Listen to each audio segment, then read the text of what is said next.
Journal de 7h sur Europe 1, Christophe Lamar. Bonjour Christophe. Bonjour Dimitri, bonjour à tous. On retrouve sans plus tarder le correspondant d'Europe 1 en Israël. Il y a eu les sirènes d'alerte au-dessus de Tel Aviv cette nuit, où vous vous trouvez d'ailleurs Frédéric Simon. Sirènes d'alerte également dans le centre du pays, mais la nuit a été plus calme que les précédentes, alors que l'Iran promettait l'enfer jusqu'à l'aube. Oui, en dépit de ces menaces provenant de Téhéran, le contraste a été saisissant entre la nuit dernière et les précédentes. Alors les sirènes ont bien retenti dans la région de Tel Aviv et aussi dans le nord d'Israël, mais un nombre limité de missiles a été projeté, moins de 10 selon le porte-parole de l'armée, et l'on ne signale ni blessés ni dégâts matériels. L'armée iranienne dispose encore d'un arsenal impressionnant de missiles balistiques, mais il semblerait que l'aviation israélienne soit parvenue à détruire un nombre très important de rampes de lancement sur le sol iranien, parfois très peu de temps avant que les missiles ne soient lancés. Et puis la défense anti-aérienne continue elle aussi de faire la preuve de son efficacité. Les avions de chasse israéliens accentuent parallèlement leur pression sur les objectifs liés au régime des mollahs en Iran. Les studios de la télévision d'État à Téhéran ont été pris pour cible hier dans la soirée. Selon l'armée israélienne, ils abriteraient des activités militaires. En outre, Benjamin Netanyahou hausse le ton.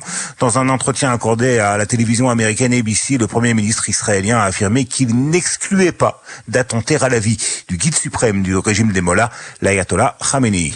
Frédéric Simon en direct de Tel Aviv. On vous retrouve Frédéric dans le journal de 8h. Et à propos de Benjamin Netanyahou, voici l'extrait de son interview qui éclaircit ses intentions réelles. Cela ne mènera pas à une escalade du conflit, cela mettra fin au conflit. C'est la guerre éternelle que veut l'Iran et il nous amène au bord de la guerre nucléaire. En fait, ce que fait Israël, c'est empêcher cela, mettre fin à cette agression et nous ne pouvons le faire qu'en nous opposant aux forces du mal. Les démocraties ont dû apprendre cette leçon. Le Premier ministre Benjamin Netanyahou hier, extrait d'une interview accordée à la chaîne américaine ABC. Cette course contre la montre, cette course contre la bombe A iranienne chercherait également à provoquer la chute du régime des mollahs. Changer un régime par la force, erreur stratégique, vient de dire Emmanuel Macron depuis le sommet du G7. Le chef de l'État qui se range malgré tout derrière le communiqué officiel des dirigeants des 7 pays parmi les plus influents. Si le G7 a choisi son camp, Emmanuel Macron, lui, ne veut pas changer de cap, Jacques Serret.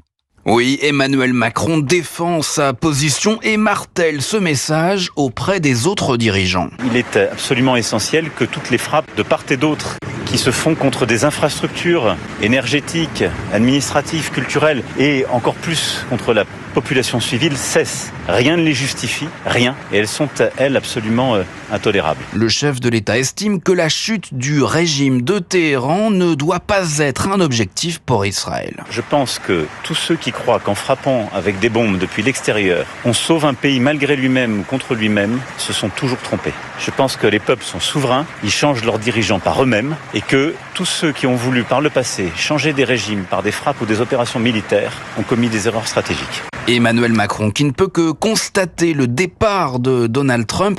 Le président américain a quitté prématurément ce sommet afin de rentrer à Washington. Trump ne verra donc pas Volodymyr Zelensky demain, alors que Paris essaie toujours de convaincre la Maison-Blanche d'acter de nouvelles sanctions contre la Russie. Jacques Serret du service politique d'Europe 1. Et on vient de l'entendre, si Donald Trump a choisi d'écourter sa présence au G7, c'est pour gérer, dit-il, au plus près la crise au Moyen-Orient. Un retour express à Washington, Donald Trump qui appelle les Américains à évacuer Téhéran au plus vite et envoie le porte-avions Nimitz dans la région. Pour autant, le président américain continue de jouer la carte diplomatique. Rémi Amalvi, vous êtes le correspondant d'Europe 1 aux États-Unis. Oui, la Maison-Blanche affirme rester dans une posture défensive, Donald Trump espérant résoudre le conflit par la voie diplomatique. Son administration aurait d'ailleurs proposé ces dernières heures à Téhéran une rencontre entre Steve Witkoff, conseiller spécial du président américain, et le ministre iranien des Affaires étrangères, dans l'optique de trouver un accord à la fois de cessez-le-feu mais aussi sur le nucléaire iranien. Parallèlement, plusieurs signaux font penser que les États-Unis se préparent à un scénario plus dur. Il y a d'abord cette publication de Donald Trump il y a quelques heures sur son réseau Truth Social, où il appelle, je cite, « tout le monde à quitter Téhéran immédiatement ». Le président américain qui est rentré précipitamment du G7 au Canada pour assister à une réunion de son cabinet d'urgence à la Maison-Blanche. Mais surtout, d'importants mouvements militaires ont été constatés. Les États-Unis ont déplacé 2 destroyers en Méditerranée orientale et le porte-avions américain Nimitz, qui croisait en mer de Chine méridionale, est actuellement en route vers le Moyen-Orient. Enfin, une trentaine d'avions ravitailleurs ont décollé des États-Unis dans la nuit de dimanche à lundi et se sont dirigés vers plusieurs bases en Europe.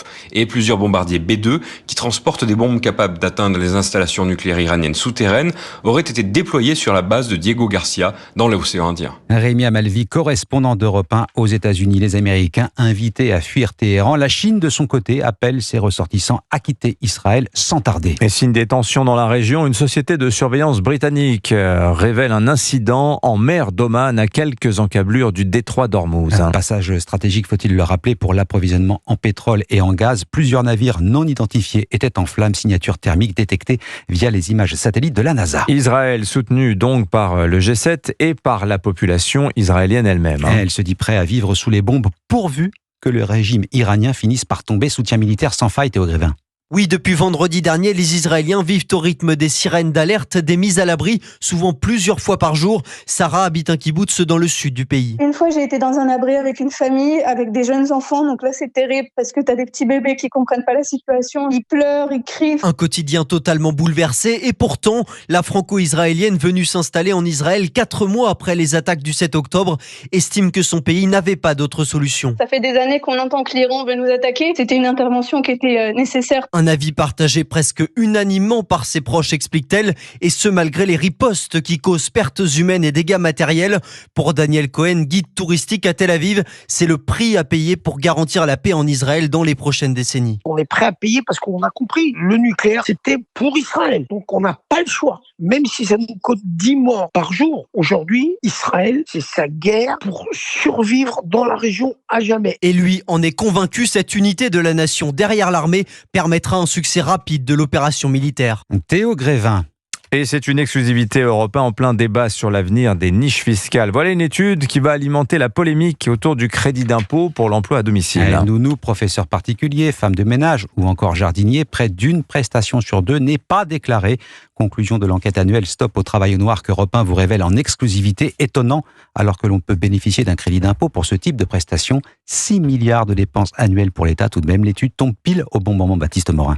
Oui, les prestations à domicile sont un peu plus déclarées d'année en année, mais la progression reste lente. Pour Guillaume Richard, le PDG du groupe WeCare, le numéro 1 français des services à domicile, c'est avant tout un manque de connaissance des ménages. Il reste un niveau de méconnaissance, il reste une insuffisance de communication, et là c'est à nous aussi les professionnels, et puis au gouvernement de communiquer de façon un peu plus importante sur justement ce crédit d'impôt qui permettrait définitivement de tuer le travail au noir en France. Au besoin de pédagogie, il faut ajouter les effets néfastes des débats récurrents autour du crédit d'impôt emploi à domicile.